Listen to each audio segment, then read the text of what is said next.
Hello and welcome to the RAS Network. What you're about to hear and see is limited to general financial information only. Please be sure to speak to your financial planner or refer to our financial services guide available at rask.com.au/FSG before acting on the information. Welcome to the Australian Investors Podcast 2 Cents edition, where we're talking about vehicles. Vehicles. Drew, how are you going? Very good. It's good to be here. Sunny end of the city. Sunny. Miserable end of the city, more like it. Drew is test driving a vehicle after this. Yes. I'm not putting forward my green credentials at this point if I have to run off. So how does a financial... Okay, here we go. Driving. This is an insight into the life of a financial planner. How does a financial planner make a decision on a car? The vibe. I think the vibe. Like Marbo, the vibe. Like the castle.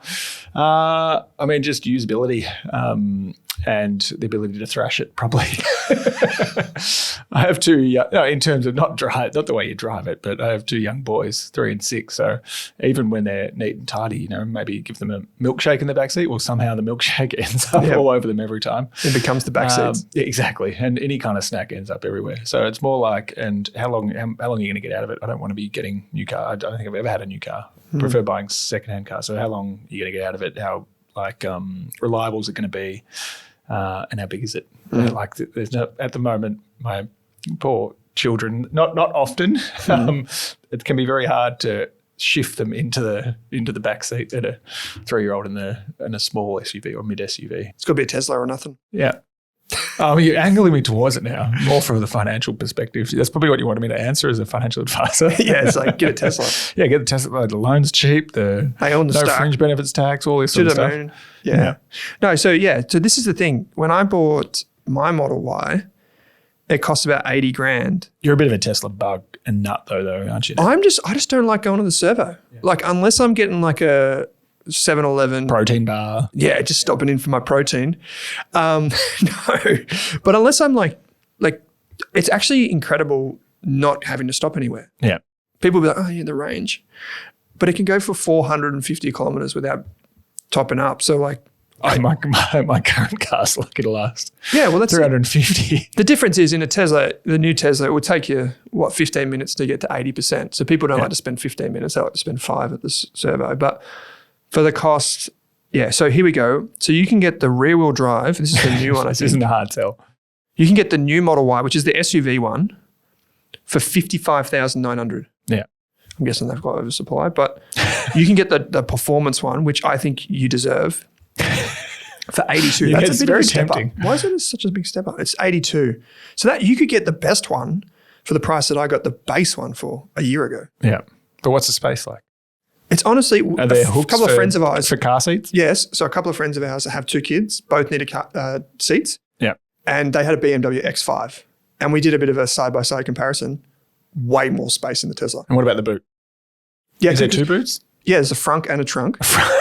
Because you got to remember, it doesn't have an engine or exhaust. Yeah. So you can drop, there's a whole So put my boot golf below clubs in the boot. front. Yeah, put your golf clubs in the front, but leave the boot bonnet open. Yeah. Because that's what you guys do. But honestly, I don't play golf. if you think about how much it costs for a rear-wheel drive Tesla, no maintenance costs, no fuel, like unbelievable reliability, for 55 grand, that's pretty cheap. I know Elon and co were trying to drop the prices of them, but I didn't realize they'd come down that far. much, yeah. That's a big drop. Like that's $25,000 in 1 year is the price of my car. Is that what yours started at 80 and it's back to 55? It was 80 for the base, and now it's 80 for the top of the range. Yeah. That's incredible. You've nearly sold me. I mean, also, is that or a diesel? I'm Drew's financial advisor, so no fringe benefits tax on personal use assets for electric vehicles under the luxury car tax. And lower interest rates? And super low interest rates. Yeah, you can get them through Macquarie. I think, is it Plenty? Is that what? Plenty, yeah. Yeah. PLT, Yeah. based on the ASX. Yeah, I think both of those do the leasing for them. You can, because when you just order the car online. Anyway, community, everyone listening to this, watching this, we're making a decision. Does Drew get a new Toyota, a Tesla, or does he just go all out and get like what's the most lavish thing? Lamborghini four-wheel drive. There's no chance that's happening. He's gonna reverse mortgage the house and the kids just to get that. I could probably get a Tesla at a tinny. Yeah, you could. There you go. Yeah, you could. You could even get the Cybertruck if it comes to Australia. What's the towing capacity on a Tesla? I think it's about 1.7, 1.8. Obviously, it affects how far you I can don't know go. what Just that like means. Yeah. 1.7 tons. Yeah. So if you've got probably your yacht would have to go. You'd probably take it out of mooring with something else. No, I'm kidding. Drew does not have a yacht. It'll take the tender. Yeah, but you could take a tinny on the back. Yeah. Yeah. I've never submerged a Tesla in salt water though. I don't know how that would go. Do you low? Do you go to the boat ramp in the Tesla? No, people do that. They drop them off. Well, that's my good car, you see. Oh, yeah, all right. I've got the Subaru for everything else. For the grunt work. For everything else, there's a Subaru. This is your city car. Yeah, this is the city car that I don't really drive at all. But yeah, okay. We'll have a bit of a catch up next week for the show. The community will tell us what you should get. Probably all of them own Tesla shares, so they're saying get a Tesla. But also, you can, if you test drive one, just get a feel for it. Just do a bit of a, as you would say, vibe check. A vibe check, all right. We'll see how. In other news, We'll give it a test. we're recording this a bit earlier this week on the Wednesday at 10 a.m. and Self-Wealth has just received an offer from Bell Financial Group. How familiar are you with Bell? A little bit. So they run Desktop Broker, which is like an advisor-initiated broking platform, my understanding, and Bell Research. I've got some stock research from Bell Potter before. Yeah, I've got heaps. Yeah. Too much. That's as much as I know. I think it's quite a diversified, but like a traditional stockbroking group. Does capital raisings, does trading, runs share portfolios for clients. Yeah. And a trading platform. Probably similar. Like Self-Wealth has a few arms or fingers in different pies too. Yeah, I mean, I think the bread and butter of Self-Wealth is two things. One is the traditional $9.50 brokerage capped, which people like. It was the first mover in that. And then the other thing is they make a lot of money on the cash balance. It's probably where they make the majority of their money these days. Which is the same as pretty much every platform. Yeah, they all just sit on the cash and make it a money. Make a margin. So if you look, it's got a strategy doc up here in front of me. So Bell has Bell Direct, which is for the DIY clients. They say they've got Bell Advantage, which is for the high net wealth. So I'm assuming, I don't know, but I'm assuming that would mean someone that has $500,000 in an investment account or maybe more. As you go up, you get more service, and they try to offer adjuncts to the traditional broking. Then you got the Desktop Broker, which, as you said, is for advised and private clients, SMAs, institutions, and corporates. And then finally, you got something they call Tandem Securities, which is like on the other side, the kind of where they deal with the big banks and whatever. But if you think about Self-Wealth, that would fit into the DIY category, and they'd probably be looking at how do we extract value from the, I think they've got like 130,000 accounts or something. Yeah. Or traders, they say. How do you extract value from the top 5,000? And you convert them into ongoing clients probably. So you're going from a commission cash model into a advice model. Yeah. And Emmanuel Dat from Dat Capital, I was like, what's the name of his business? Dat Capital. Dat Capital. It's his surname. I know he has a big stake in Self-Wealth itself. Yeah. And I know there's a few other big investors in Self-Wealth because they've long realized the value of it. But the share price is, at the time of recording, it's 12 cents. But the offer, which includes an exclusivity deed, which means that no one else can really have the same access to resources. So that's not always common. So what normally happens is if a company receives a takeover, that company will then receive a lot of phone calls from other potential investors saying, hey, can we look at the same information that you gave to Bell? Can we share resources? And they do something called a data room. So on the stock market, public companies, if they share information with one group, they have to share it with everyone. That's the rule. There's an exception to this is when a company enters formal takeovers and they can actually ask management questions and they can see the systems that they're purchasing to make a more informed offer. And that's called the data room. Imagine just like a dark room and you go to open the door and then Grimace lets you in. I don't know why I thought of Grimace. Making a comeback. McDonald's. Shout out to McDonald's. Yeah. You go into this data room and they will share some of the CEO will be in there, the CFO will be in there answering questions. And normally there's a few different parties in there that might be interested in more granular data, seeing the information and whatever. Yeah. But in this instance, it looks like Bell's got an exclusivity over that deal. And I was just looking at Bell's, same difference. Bill's Financial Group. I was just looking at Bill's Financial Group and I noticed that they have a division called technology and platforms, which is where a lot of this tech stuff comes in. Obviously, where Self-Wealth would slot in. And that is generating about $36 million of their $240 million of revenue. So 20%, but it's probably the most consistent grower over the last 5 years. It accounts for $8 million of the $24 million profit. So it's easily their most profitable division. They got another good business, which is the products and services business, but it's basically a $400 million company trying to acquire a $50 million company, but that $50 million company has a lot of stakeholders in it. Yeah, as a tend to. Yeah. Listed for a long time. So Drew, if you were speaking to a Self-Wealth user right now, oh God, just dial yourself into the zeitgeist of Self-Wealth users. There's a lot of them that listen to the show. It's the third most popular broker in our community. Third, maybe second. And a lot of retirees. What would you be saying? A lot of retirees. In Self-Wealth, Yeah, heaps. Yeah. What would you be saying to them? I mean, it's a highly competitive market, so there's no doubt there's multiple options.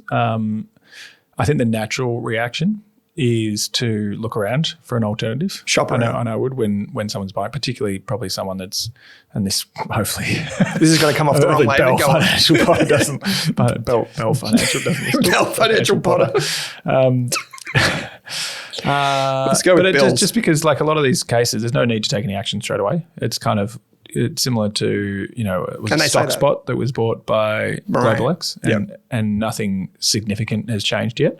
So it's kind of like most things don't change quickly. And I know because they don't want it to, right? Retirees, because you're risking, like the money is the value is the clients that they have, not the platform or technologies and the ability to keep that brand going. So I don't think don't take any action straight away, and just watch this space and see what changes and what Bell is looking to do with it. In many cases, if it's profitable enough, they'll just literally just keep running it as it is, or maybe there'll be a slight fee change or some additional offers will come through to you.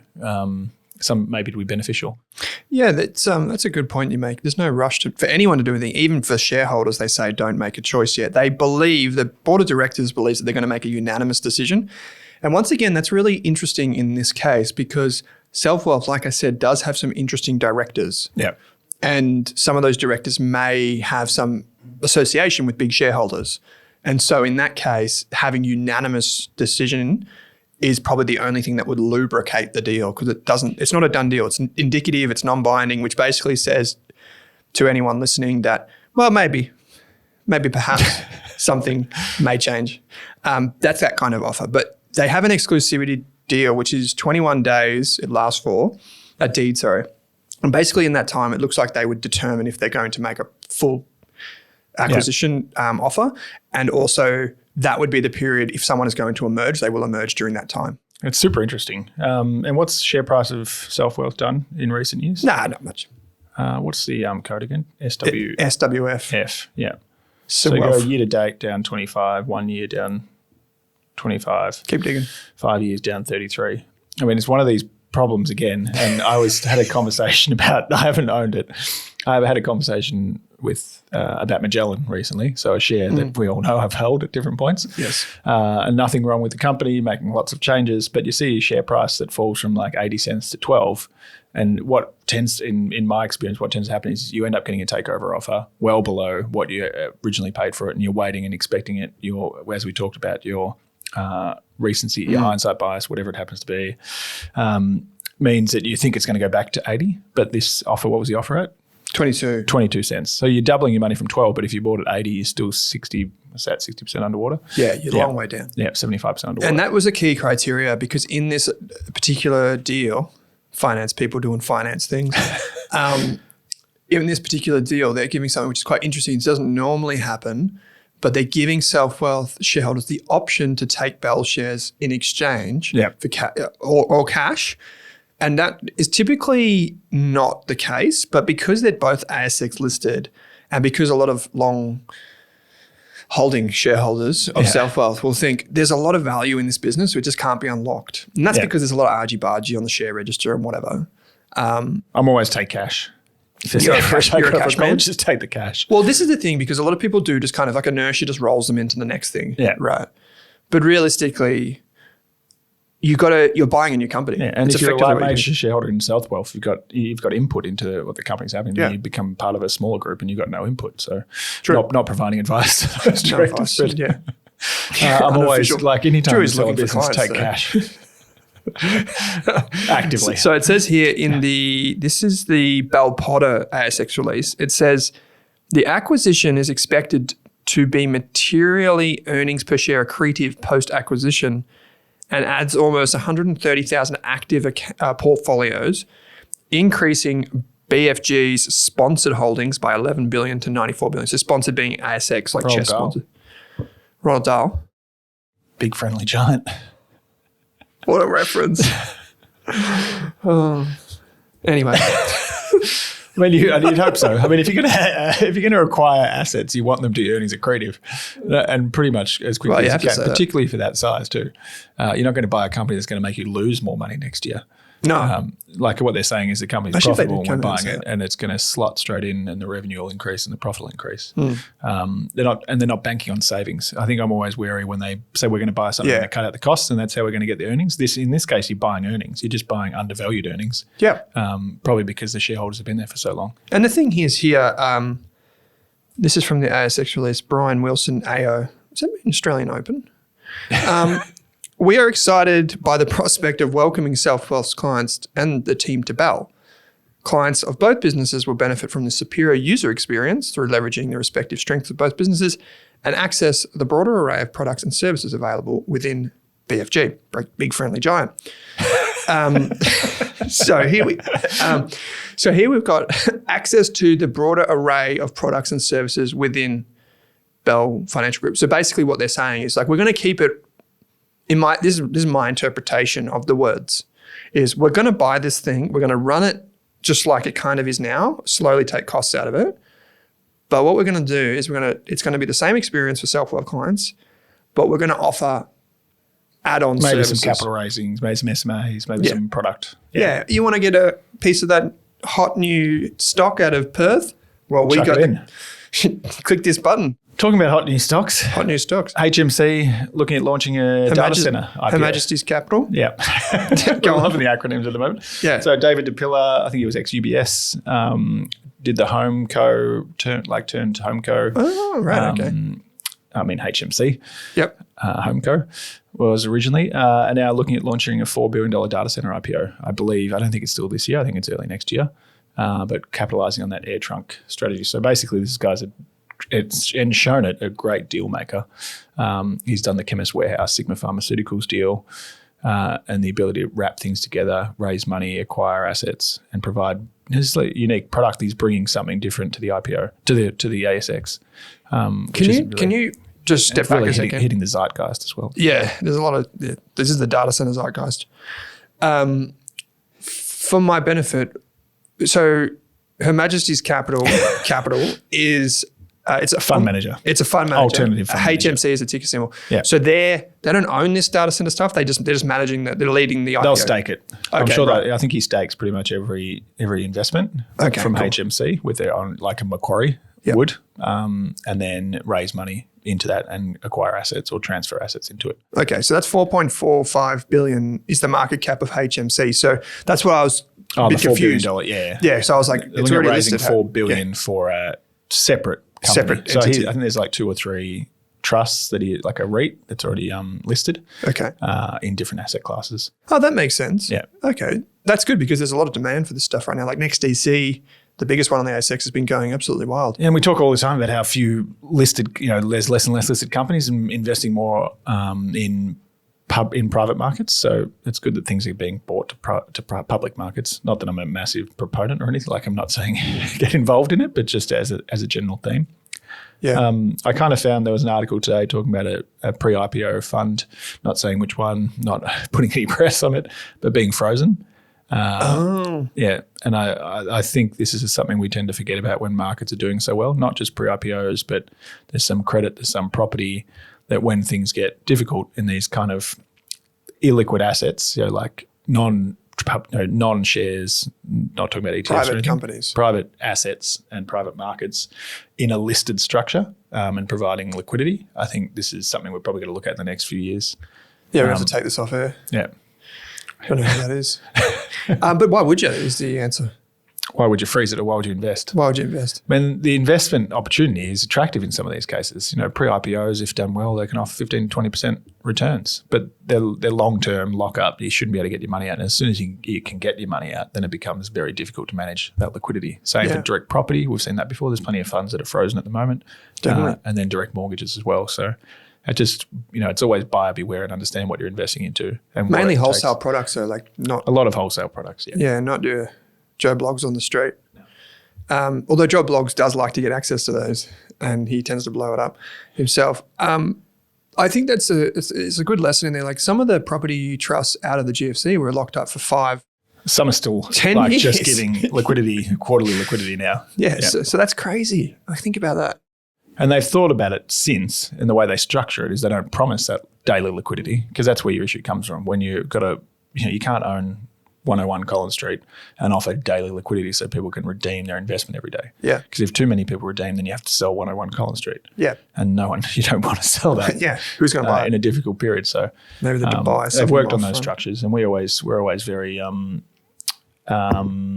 cognizant of what they look like and who the other investors are going with this. What a word. But no, My brain's working. It's a good choice. Yeah, you're doing well.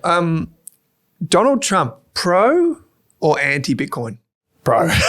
I thought there was a stitch up making investing great again. Bitcoin to the moon. My mate, it's up 100% this year, mate. Yeah, Dan. Yeah, of course. I remember in the peak, he was texting me every day with the Bitcoin price because we had a bet, bottle of PetNat, I think it was, as to whether it would hit 100,000. And I said in Aussie dollars or US. He said Aussie. I said, reluctantly, I said it wouldn't, and then it made like 150,000 Aussie because the currency fell. Yeah, and he's doing it again. So he's just texted me a photo of the Bitcoin price. Yeah, it's $87,877 right now, US. Yeah. So he's shouting dinner tomorrow night. Yeah, that dude. Yeah, I don't think he's taking any money out. I put something on Twitter the other day. I put a photo of Pro Medicus and the share price run it's been on over the years, and then someone was like, yeah, good, but imagine if you bought Bitcoin. I'm like, it's back. Oh, yeah. That was like, I think on our YouTube for the Australian Retirement Podcast, half the, it's like comment, oh, but you could make all this money from Bitcoin crypto trading. Oh, God. Yeah. It's way to lose someone, like, honestly. There's some people out there. So what else is making news? Is there anything else that's making news before we dive into some of these questions? I mean, CBA reported this morning, right before we went live. Oh, so we're talking on Wednesday. Just a $2.5 billion quarterly profit. So nothing overly significant. Aussie Super says thank you. Yep. And I mean, probably better news than a lot of the other banks. They were talking about increasing arrears, and it just probably shows you that CBA's brand power means they just keep only lending to the people who can keep making repayments. All these banks have got very low provisions for bad debts, but CBA almost has not none, but it's barely increased. Mm-hmm. And I think the interesting part was probably home lending grew 30% more than system. So they have like system growth versus market. And they grew bigger in home lending where most of the other banks had slowed down. Yeah, they did. They're 1.3 times system. This is quarterly. But the business lending is in line with the system. But they don't report the interest margin. What a phrase. Quarterly. From memory. Household deposits in line with the system. So it looks like, they're just kind of growing. The thing is, anyone that's got a business will know that CBA is circling NAB in terms of trying to win customers from NAB. Yeah. Macquarie's trying to win customers from NAB as well. And as far as I'm aware, Drew, CBA has way better technology, which may be able to solve more problems in the future. I'm still a loyal NAB customer. Yeah. Thank you very much, NAB. But yeah, I think that's a frontier for them, I would say. That's probably the frontier because they don't really have much else going on. Wage inflation of 4%, it says here. That's interesting. Increased investment spend and 1 additional day in the quarter. So what I know. One additional day gives you more interest. You have to report that. That's a material change. Yeah, it's like when Woolworths does their different reporting calendar. It's just crazy. Okay, anything else before we move on? That's all I got today. Okay, so questions this week were sent in via the link that says ask a question. You'll find that in your podcast player. We did get some questions last week about that questioning function saying, hey, it's no longer in the menu because we've got this flashy new menu on our new websites and everything that you've probably all checked out by now. If you haven't, what are you doing? But you can find it in your podcast player and it says ask a question. On the podcast pages themselves, there's also a button on there that says ask a question. Just select the Australian Investors Podcast. We don't know your needs, goals, or objectives. So any of the information that we do deliver on this podcast is strictly limited to general financial information. If you want someone to take into account your needs, goals, or objectives, you should definitely reach out to a financial planner who you can find and verify on the moneysmart.gov.au website. There's a financial advice register there as well. It keeps you up to date with the qualifications and experience of the financial planner that you're dealing with. If you want a financial planner for retirement, you can use Drew here, for example. He's on that register, the financial planning register I'm talking about, and he is really good at retirement and these types of things. What you want to do if you go for advice is get someone that specializes in what you need. In what you need. Don't come to me for mortgages. Yeah, don't come to Drew for all your tax return. He's not really doing that sort of a thing these days. So just go to him for, what do you like? You like really technical, hard to answer questions, mostly expats with overseas assets. No, he's retirement, and investments. So get in contact with the team at Model Partners if you're looking for that. So the question comes in from Joe.N. And this is a technical question that we're going to run straight out of the gate. Normally we don't answer a lot of these, but this one was quite interesting. And they say, if my partner and I are directors of an SMSF that owns property, am I allowed to sell this property from the SMSF to my individual name to create additional capital for further investments within the SMSF? If this is permitted, would I need to pay stamp duty again? I'll take the second one first. Yeah, you'll need to pay stamp duty because you're transferring an asset and it's state-based. Secondly, Drew, is the more technical question and the real crux of this. Obviously, we definitely think you should get advice from probably an accountant and or there's lawyers, SMSF specialist lawyers, and financial advisors can, if you've got an advisor, they can usually bring them together as well. And hopefully not try and do it all themselves. Yep. Because this is quite a technical one and there's a few, it depends. So I'll take that out of your mouth, but what else is there, Drew? By definition, SMSFs can't deal with related parties. So, trustees, family members. So of if trustees, you have an SMSF, you can't then go and sell it to yourself. When it comes to residential property. Yeah. So residential investment property, it's almost, my understanding is a complete blanket rule. You definitely can't SMSF can't buy it from you and you can't sell it to yourself. There are ways I know to get it out, pension payments, withdrawals and that sort of thing. Mm-hmm. And stamp duty can get super complicated. But when it comes to residential investment property, related parties, a no-no. And essentially what they say that's because of the sole purpose test. So the sole purpose of having superannuation and the entire superannuation system is to provide a retirement income. And there's too much risk in people dealing with themselves with residential property that they'd, have the price lower, jack up the rent, all these kind of things. But if it's a commercial property, so obviously business premises, it could be like a strata office, if it's a warehouse, if it's a health lab, if it's a doctor's surgery, then completely transferable and completely transactionable as long as it's defined as a commercial because it's like property. more of an investment. Yeah. And then there's issues. There's kind of some niche things there where, what's defined as commercial and what if you transfer a residential into a commercial property. And that's, definitely legal advice. We constantly talk to lawyers and accountants about how to deal with these things. Yeah, that's a big transaction and definitely worth getting advice on that, because this is where having someone that can manage that for you, if you get it wrong, it's really problematic. So you're better off getting the advice, paying someone to manage it, put you in touch with the right people. It might cost you 10 grand, 20 grand, who knows? But in the scheme of a big asset in the superannuation environment where things could go wrong. We're talking to a client about it at the moment, which is they have a large commercial property that they love. I think someone's passed away. And I'm not directly working on it, but now you've got, and this is the problem with property in a super fund, like 60% of your super fund can be in one property, and that's incredibly dangerous and risky. So it's quite often, and that's why asking and getting advice is incredibly valuable. And what you're saying is adding diversification by releasing that money. Yeah, it makes sense. The end goal seems to make a lot of sense because generally we should be diversified. Next question comes from Too Cheap for the S&P 500.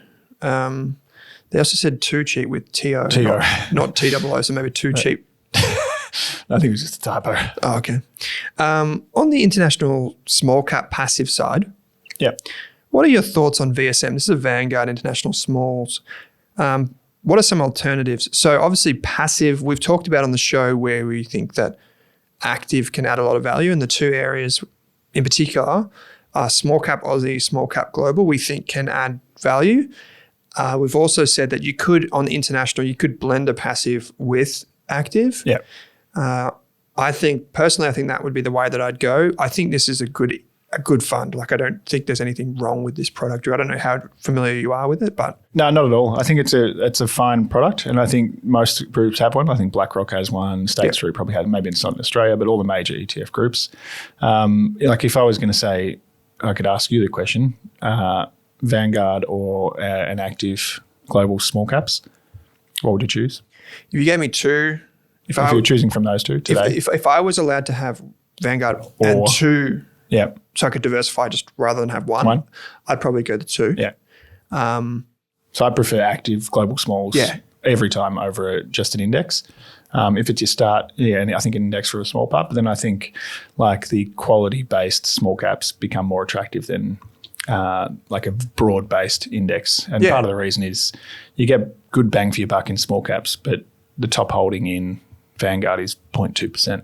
Yeah. So there's every risk that you're more riding momentum, and there's every risk that the companies that do well get dropped out. Yeah, exactly. They go straight up into the global. You get indices. survivorship bias. Yeah, I would. Yeah, I would probably go a basket of active managers. Yep. And blend them. I just don't like the fees, but that's just a necessary evil. But it's a good starting point. Yeah, I think it's a good starting point. It's a good blend of traditional portfolio. This is quite a long question, and it's probably a bit nuanced. Hey on Drew, and this is from Plopper of Wall Street. I've been offered to participate in an IPO from Whitefield, who we've had on the show before, ticker symbol to be confirmed, where they are proposing to create a listed investment company that essentially targets dividend-paying companies and pays out all profits as monthly franked dividends.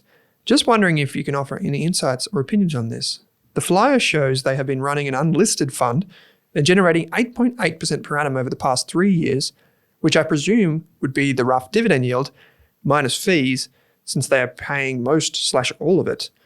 While I got you, do you have any general comments about when comparing other high dividend yielding LICs like WAM Research, ASX, WAX? True. And is this one the income trust or is it WHI? Yeah. So it hasn't launched yet. No, it hasn't launched to yet. launch shortly. My view here, the first thing I look at is that the fee is quite high, so 0.75%, which is quite high for a listed investment company. And it's essentially seeking to beat the franking credit adjusted equal weight index. In my view, you can probably do a lot of this yourself, but for certain people in listed investment companies, so AFIC, Argo, their management costs are essentially less than 0.1% when you look at them because of how big they are. I think the structure is positive for people who need patience or who benefit from patience, because that smooths out the volatility and smooths out the dividends. That's the nature of a listed investment company versus a trust. Without knowing enough and without knowing the investments in there, I think it's more, you're dividend stripping. You're doing something you could probably do yourself or at a lower cost by holding something like Vanguard. Yeah. So the gross return Plopper, I just looked at the flyer. The gross return net of expenses is 8.6%. So that's the everything basically. And they've got in their flyer. They've also got. They say that they've outperformed their index by 6.7%, because they're saying that the index only returned 1.9% over 3 years. And then it says, no assurance can be given that any investment will achieve its objectives or avoid losses. I think it's hard to do it without seeing the portfolio. So they are comparing their income fund to the S&P ASX 300 equal weight franking credit adjusted daily tax exempt total return index. That's a mouthful. So good things. Whitefield has been around for a long time. I think we interviewed the CEO not too long ago. Maybe coming up on the show soon too. So maybe they can walk us through the process, the strategy. I'm glad you're looking at these types of things. In terms of looking at listed investment companies, as Drew's just alluded to, it's really important to understand the taxable position, because it does. Yep. It is for some people, it is an advantage over a fund, like a managed fund or an ETF. Are they more efficient overall? I would say no. Like on an average basis, an ETF is more efficient at doing what it says than a LIC, but a LIC can be strategic for a few reasons. I would just say don't necessarily get caught up with this. We have a principle called the best expression principle. Now, if the reason that you're interested in this is because it's an 8.6% return, where else can you get an 8.6% return? Exactly. And could it be cheaper? Could it be easier for you?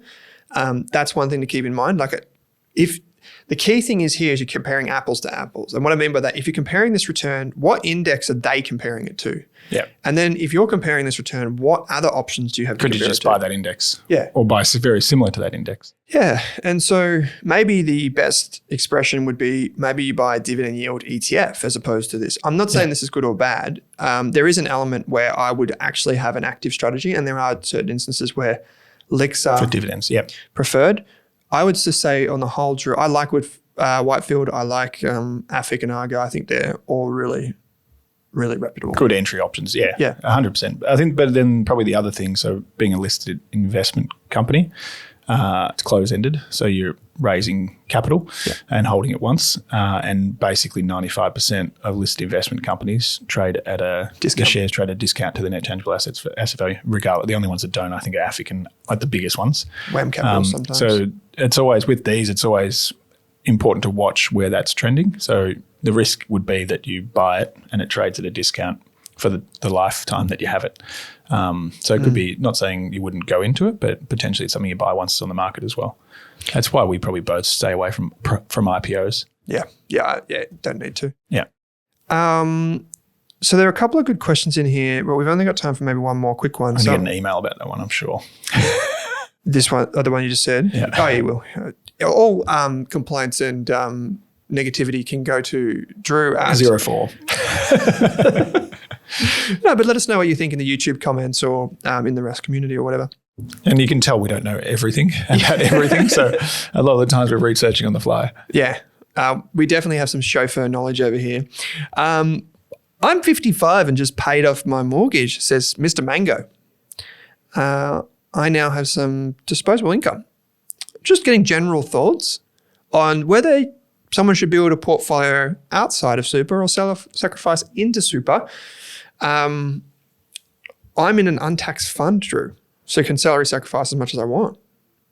Love all the RAS pods. Up there with the goal hanger stuff. Thanks, Mr. Mango. Don't know what the goal hanger stuff is. Neither do I. So this is what I mean. We don't know everything. James O'Reilly's really good at understanding those kind of those references. niche references. Yeah. He's Mr. Zeitgeist. Yeah. He's talking about James O'Reilly over on the Australian Retirement Pod. Kicking goals, speaking of goals. Doing really well over there, guys. So untaxed Credit fund. to Mon. Credit to Monique. Untaxed fund, salary sacrifice.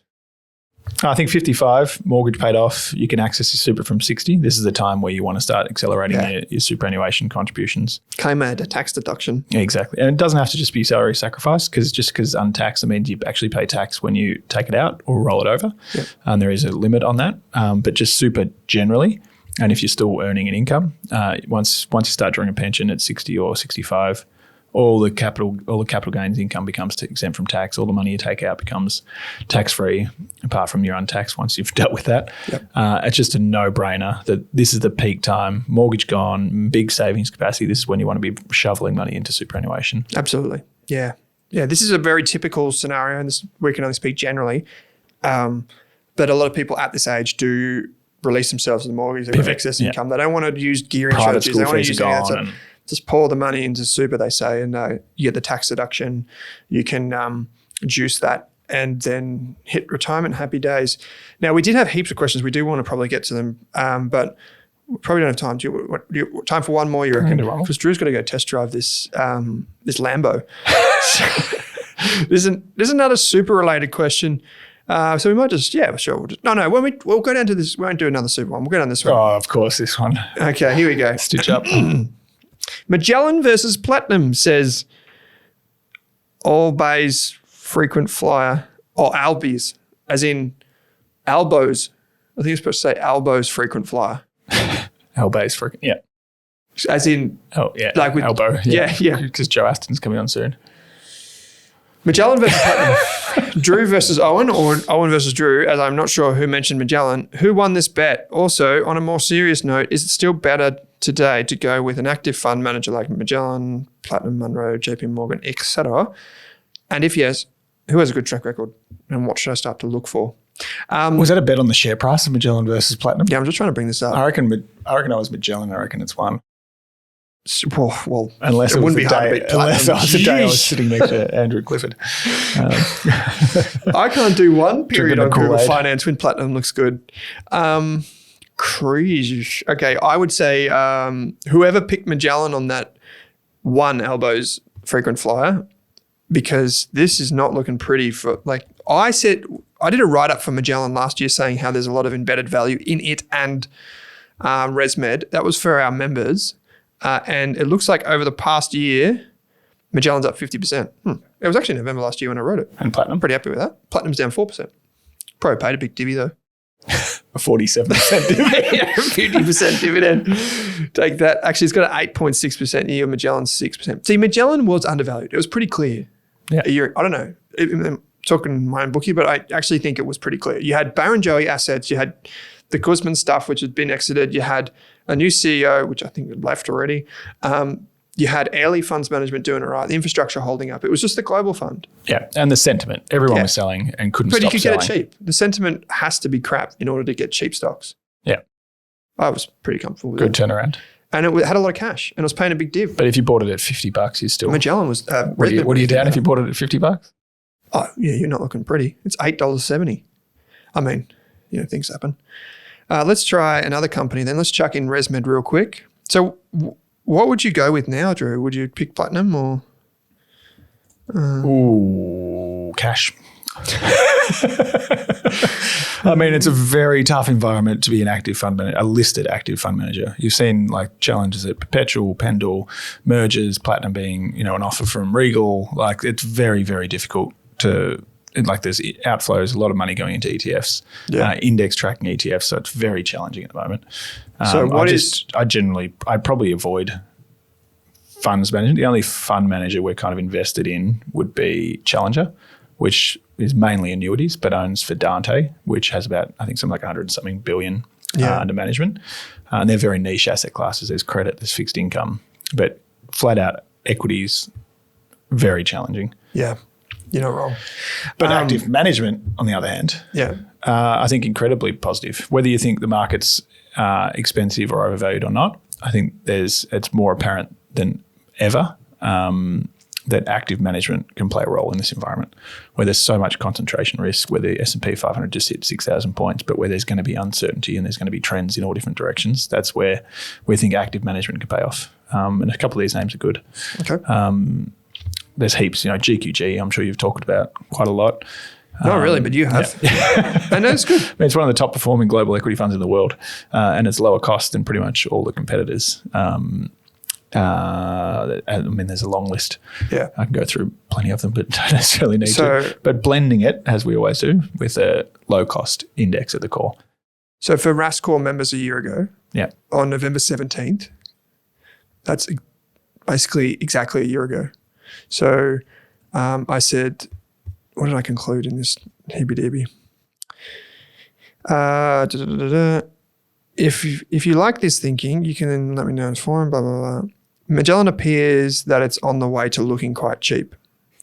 ResMed is the better of the two long-term opportunities, in my opinion. But basically, I profiled why you would buy either of them at the time. And I'm pleased to report that ResMed is up 68%, not including dividends. And as we heard, Magellan's up over 50%. I think that... So to call it a tie. Yeah, Magellan's had a probably smoother ride than ResMed has during that period too. I'd still consider both of them, to be honest. Yeah. I'd have them on my watch list for sure because I think there's still a lot of embedded value. Like your mates at Barrenjoey. I think I've just been burnt by fund managers too much as ASX listed stock. Oh yeah, be there for a good time, not a long time for sure. What are you saying? I've got a really good dad joke for you this week. Okay, too. we're going to go off into the sunset. It's You're a going to go slow test burn, drive this one too. Mom's going to love Ferrari this. full drive. Yeah. That must be nice, as they say. So Maserati. Okay, yeah, I would go Magellan and I would go ResMed over that probably still. I go ResMed and I go Platinum. Oh. Okay, anyway. I would say best question to name this week is too cheap for the S&P 500. And I like that you spelt it wrong because I feel like that could have been another dimension to this question. So, and I mean, there's a lot of good questions. Albo, you're very good too. So Elbow write is into us. You frequent can flyer. use the instant chat widget on the Rask websites and we'll send you a copy of Drew's book, The Golden Years. Don't stuff it up. And also, It's all about towing capacity. Towing capacity. Let us know if Drew should get a Tesla, join the EV brigade, or stick with the dirty diesel. So We'll see. All right. let us know. Write into us, care of Drew at... No, kidding. But let us know. Drew, you got a dad joke. And again, credit to Reddit. Yes. I've just got a job making plastic Draculas. There are only 2 of us on the production line, so I have to make every second count. It's not bad. There's actually 2 dimensions to that, isn't I there? know, it's a slow burn. Yeah, it is. That's pretty good. It's a solid. Yeah, that's real good. Yeah. That's actually really good. Yeah. So that gives That's my best so far. if you write in to tell Drew what kind of car he should buy, also let him know about his dad jokes. Appreciate it. Give us a hand. But there's been some great questions this week. Keep them coming. If you do have any more questions, there is a investing section of the Rask community as well as a retirement section that's getting a lot more active, like 5-10 people posting every day, comments left, right, and center. So jump in. Yeah, lots of comments. Great place to have a chat and to heckle as well. So would love to see you over there. It's community.rask.com.au. It's free. Drew, as always, good luck with the test drive and thanks for joining me. Good to see you. Thanks for watching this video on the Rask Network. While you're here, don't forget to like and subscribe so you can get videos each and every day on business, finance, investing, and so much more.